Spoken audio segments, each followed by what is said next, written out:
Tax BMW. You want to have money? Oh, it was like back in the campaign trail. It's awesome. Ever since President Trump announced his decision to slap tariffs on steel and aluminum imports coming into the United States, Republicans on the Hill have been trying to convince him, Mr. President, you're wrong. Imposing these steel tariffs have just interjected uncertainty into the economy where it just wasn't necessary. We're going to end up costing more jobs because of the tariffs that then will be saved. I disagree with the president. I don't know of any trade war that ends well. That's not my reading of history. We want to limit as much unintended consequences and collateral economic damage as possible. How many of those guys won Ohio, Wisconsin? Well, now they're threatening to pass legislation that would essentially nullify the president's executive order.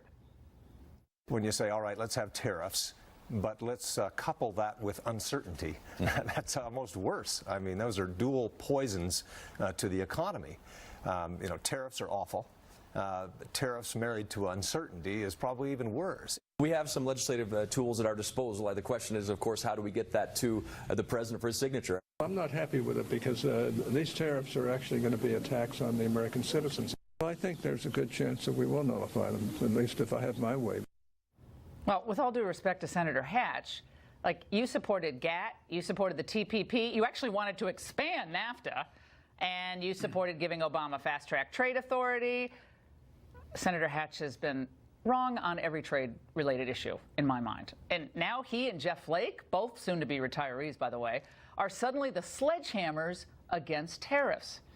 Well, once again, we see that most on Capitol Hill still do not get why Donald Trump, against all expert predictions, won the GOP nomination and the presidency.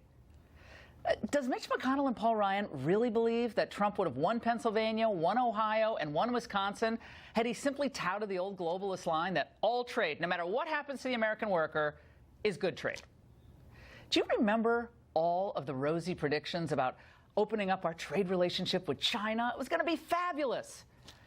They were going to be freer and more free press and, oh, please. No objective review of what's happened since 2001, when we approved China's entry into the World Trade Organization, would say that it's been a win for the U.S. Last year, we had the highest trade deficit on record with China.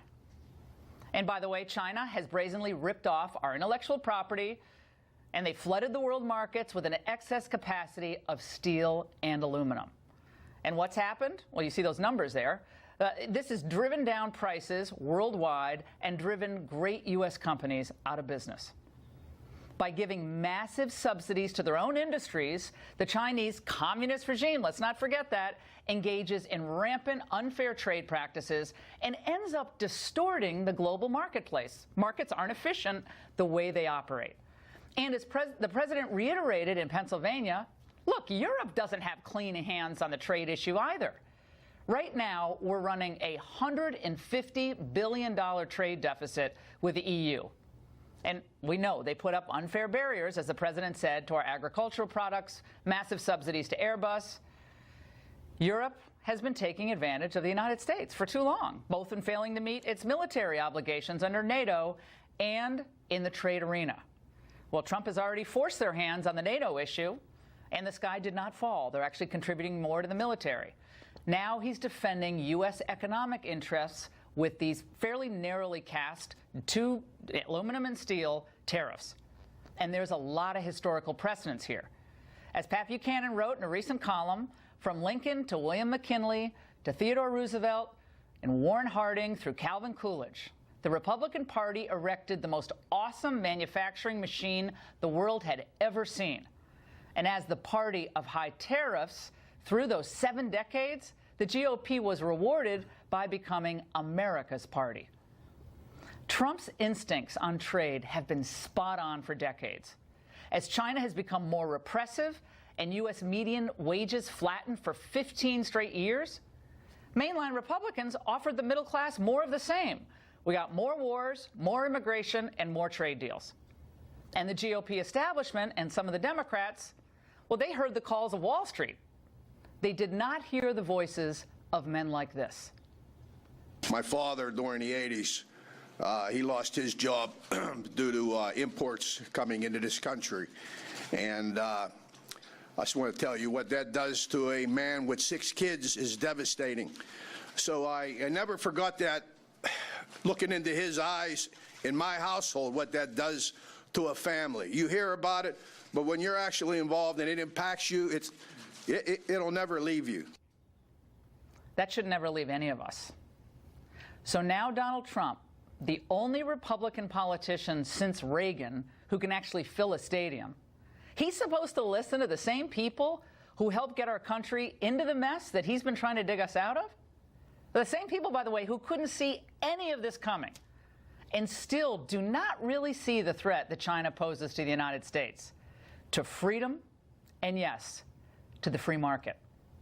I think it's time for the party to unify behind the president's vision and give his policies a real fighting chance. And that goes for the White House staff as well. President Trump needs key staff people around him who support his America First agenda. Of course, there can be disagreements. That's all healthy and good. But his core principles of ending illegal immigration, creating fair trade policies that benefit American workers, and stopping endless wars, they have to be sacrosanct. With Hope Hicks gone, he needs a communications director who's a real seasoned strategist, one who will clearly articulate the president's message and drive it home with great events like that one that we just showed you from the White House last week, and voices that reinforce his policies. And yes, that requires daily message discipline and real experience. It's essential. The chief of his economic council should similarly be someone who will advance his policies, not advocate against them. Gary Cohn is a really smart guy, but he was never going to see the wisdom of protecting American manufacturing. He's the kind of guy who's, he's basically fine with every auto job moving to Mexico so long as it benefits the bottom line of the companies making the cars. Well, the truth is, there really aren't that many U.S. economic nationalists around, to be fair. The president has enough people, though, who disagree with him. They're on Capitol Hill. He doesn't need another advocate for them in the White House. This is not a perpetual debating society. Anyone working for the president needs to know, on these key issues, the debate is over. The American people chose Trump's vision. So it's time to get with the program. And that's the angle.